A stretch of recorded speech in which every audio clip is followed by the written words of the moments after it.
As I was introduced, I am the Chairperson of the Architects Registration Council.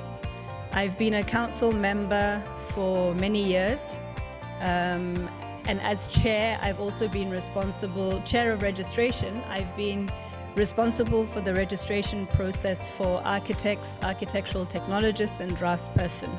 So these are the three different registration categories which are recognized in terms of our Act. I'm a private practitioner. I run my own practice as shareholder, director, chief financial accountant, all of those things. We have a staff complement which is multidisciplinary, but very much within the design field.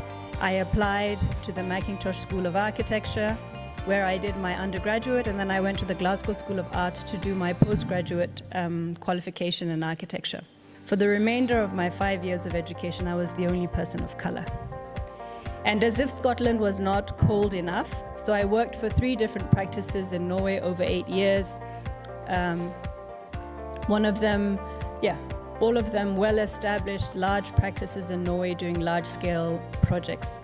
I then arrive in Botswana feeling extremely confident. I have a fantastic portfolio. Everybody remembers you as that little girl in or not in her underwear running around the yard. You know, nobody is about to entrust a building the size and the complexity of, let's say, Fairscape to you, regardless of the fact that you might have just delivered 3 similar projects elsewhere.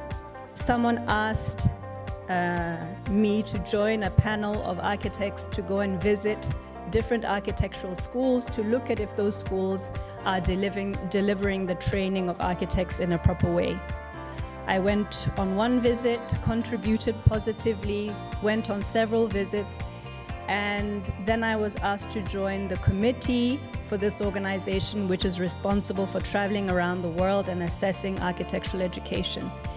And my first visit to the Commonwealth Association of Architects. This is a body which is responsible for the training of architects across the Commonwealth. And it is one of 6 bodies that are members of the Canberra Accord, which is the global organization that oversees the training of architects. So from 2012 to now, I'm now chairperson of that organization, and I'm a board member of the Canberra Accord. So I have worked my way. So we spent our first day at the Women in the Built Environment conference. I was one of the speakers talking about gender biases today.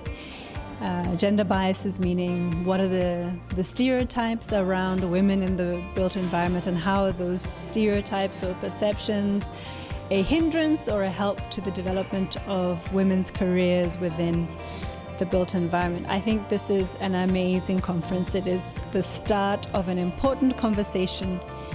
We need to have forums like this where women are able to meet and discuss the issues that they face, because often we experience these issues in our own little silos elsewhere. So for me, this first day has been an excellent opportunity in terms of just not only knowing who is out there, what they're going through, but also the commonality of what we experience. I see that a lot of what we experience in our different professions is painfully quite similar.